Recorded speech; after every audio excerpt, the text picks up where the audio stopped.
Many of us love watching horror movies that scare us properly. Find some of the best horror movies of the year 2010 listed in this article. When a new movie hits the theaters, there's always a lot of anticipation about the cast and story. Horror is one of the best genres.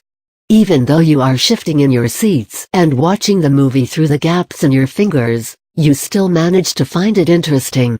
However, not all scary movies are effective and get the 4-star reviews. Therefore, through the history of Hollywood there have been some excellent creations, which still continue to have the same effect on their audiences. Well, since we are talking about good horror movies, the industry came up with some exceptionally brilliant movies in the year 2010. Horror movies of 2010. With a few legendary movies like The Exorcist, Friday the 13th, and Puppet Master, which are considered as some of the best horror movies of all time, there are a few recent ones which are also very scary. With the end of 2010, we also ended an entire decade which saw many interesting hits. These movies are pretty capable of sending a chill down your spine. The Crazies. This one definitely tops the list, since it is a science fiction cum horror movie. It's a remake of the 1973 film of the same name. In the story, the town of Ogden Marsh, Pierce County, Iowa is infected with the Trixie virus because the water supply is accidentally infected with it. The virus has an incubation period of 48 hours and the persons infected with it are changed into zombie-like, cold-blooded, thirsty hunters destroying the entire town. The Last Exorcism. According to the movie reviews, it is an amazingly directed movie which displays the story of an evangelical reverend who performs exorcisms.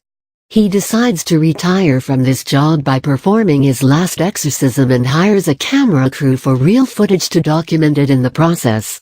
Piranha 3D. It is a remake of the 1978 film. The Piranha 3D shows an earthquake which causes a split at the bottom of the lake floor and liberating a prehistoric species of piranha. These species are believed to be extinct long ago, were trapped under the floor for millions of years. The story unveils the way the cast falls victim to these hungry carnivorous fish. Known to be a great hit among the moviegoers, this one's definitely worth a catch. Saw 3D. This movie has a classic story and is a sequel of the Saw series. Known as Saw 7 or The Final Chapter, the movie focuses on the story of a man claiming to be a survivor of the Jigsaw. He writes a book on his experience, but is caught up in a real Jigsaw game where he has to save his wife. Let Me In. This movie is based on a Swedish film and a novel by Jan Ajvide Lindqvist and revolves around the life of a young 12-year-old boy and his friend. The friend is a vampire girl child who grows closer to the boy and falls in love with him, but can't deny the fact that she survives on human blood. Though she is warned by her protector, she still takes her chances and copes over her thirst for the boy's blood. Some more interesting horror movies of 2010 are Daybreakers, Splice, Shutter Island, Paranormal Activity 2, Devil Predators, My Soul to Take, The Wolfman, I Spit on Your Grave, Frozen, 30 Days of Night, Dark Days. With these horror movies, I hope you have found out which one you shouldn't have missed. Well, all of these qualify for being on DVDs as well, so get one for yourself.